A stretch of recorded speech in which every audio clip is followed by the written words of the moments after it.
Cette capsule vous est présentée par Evo Retro, marque cool d'accessoires de jeux vidéo et de protecteurs pour mettre en valeur vos collections de figurines Funko Pop ou cartes Pokémon, ainsi que par la boutique Maixu pour vos peluches et articles décoratifs geek.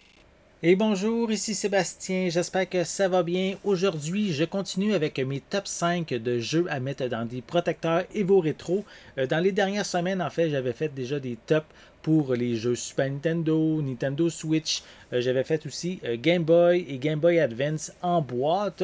Mais cette fois-ci, j'y vais avec un top 5 de jeux Game Boy Advance à mettre dans des petits boîtiers lousses, en fait des cartouches lousses que je me suis procuré sur le site de Evo Retro.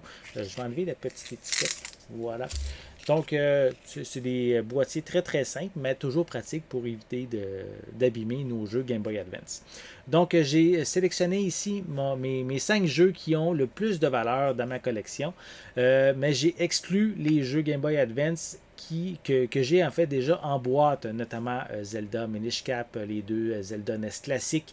Donc oui, pour moi, ils ont plus de valeur, mais vu que j'ai déjà les boîtes, je les ai mis de côté et de toute façon, je les avais présentés dans mon top 5 que j'ai fait dans les dernières semaines. Donc mes jeux Game Boy Advance en boîte, je les avais déjà présentés. Donc j'y vais immédiatement avec le jeu Kirby Nightmare in Dreamland. Voilà, donc le petit jeu de Kirby. Attendez, voilà. Donc, petit jeu de Kirby que j'ai. Lui, celui-ci, je ne l'ai pas encore essayé. Donc, ça va venir éventuellement. J'en ai plusieurs jeux de Kirby dans ma collection, mais celui-ci, je ne l'ai pas encore essayé. Ça va venir. Mais en attendant, je vais le mettre dans son petit protecteur. Voilà, donc mis de côté. Je continue avec le jeu Wario Land 4. Donc, ça aussi, c'est un bon petit jeu de plateforme vraiment intéressant qui avait commencé la franchise sur Game Boy. En fait, la première Game Boy en noir et blanc qui était Super Mario Land 3, qui était sous-titré Wario Land.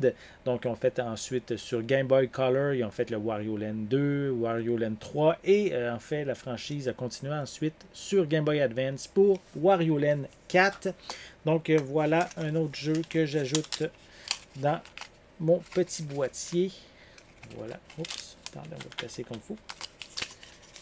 Voilà. Donc, protégé. Voilà, on va éviter d'abîmer. C'est sûr que les jeux Game Boy Advance sont quand même assez solides, mais on ne sait jamais. Il pourrait arriver quelque chose à l'étiquette et ça serait dommage. Je continue avec un jeu un peu plus rare pour la Game Boy Advance, soit Castlevania Double Pack. Donc ici, évidemment, comme ça le dit, une compilation de deux jeux de Castlevania, soit Harmony of Dissonance et Aria of Sorrow. En fait, des jeux on peut aussi retrouver depuis peu sur la Nintendo Switch en version numérique dans la compilation de Castlevania GBA Collection. J'espère que cette collection va venir aussi en format physique éventuellement. Mais en attendant, j'ai déjà ma version physique pour ici Game Boy Advance. Donc lui aussi, on va l'ajouter dans un petit boîtier. Voilà, protégé. On va éviter d'abîmer son étiquette. Je poursuis avec mes deux derniers jeux. Soit j'ai aussi le jeu Metroid Fusion que j'ai sur Game Boy Advance. Donc, je crois que même qu'il n'est jamais sorti. Oui, en version numérique là, sur d'autres consoles, mais c'est la seule et unique version physique. Donc, vraiment content. En fait, c'est Metroid 4 qui fait suite le premier sur NES, le deuxième sur Game Boy, le troisième sur Super Nintendo et le quatrième est arrivé sur Game Boy Advance. Et le cinquième, en fait, vient tout juste d'arriver avec Metroid Dread sur Nintendo Switch. Donc, vraiment un très bon jeu, vraiment intéressant. Et les événements de ce quatrième-là, jeu-là, a même des répercussions sur les capacités de Samus dans le cinquième opus. Donc, vraiment intéressant. Lui aussi, je l'ajoute dans un petit protecteur Evo Retro. Voilà. Donc, un jeu qui commence à avoir quand même une bonne valeur, vraiment intéressant.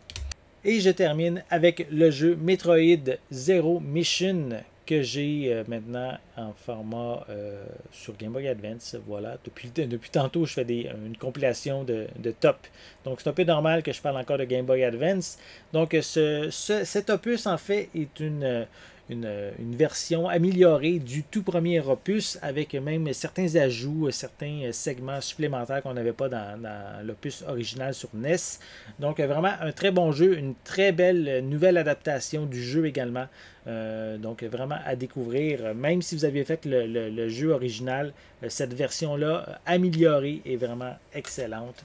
Donc voici le dernier jeu que j'ajoute dans un petit boîtier que je me suis procuré chez Evo Retro. Donc, ça fait le tour des 5 jeux que je voulais vous présenter aujourd'hui. C'était mon top 5 des jeux à mettre dans des protecteurs. J'espère que vous avez aimé cette vidéo. Si c'est le cas, n'hésitez pas à mettre un pouce en l'air, à laisser des commentaires. Dites-moi justement parmi les 5 jeux que je vous ai présentés aujourd'hui, lequel est votre préféré. Laissez-moi justement tous vos commentaires en dessous de la vidéo. N'oubliez pas non plus de vous abonner à ma chaîne afin de rester à l'affût de mes prochaines capsules. En attendant, je vous souhaite une bonne journée, une bonne soirée et je vais être de retour très bientôt. À la prochaine!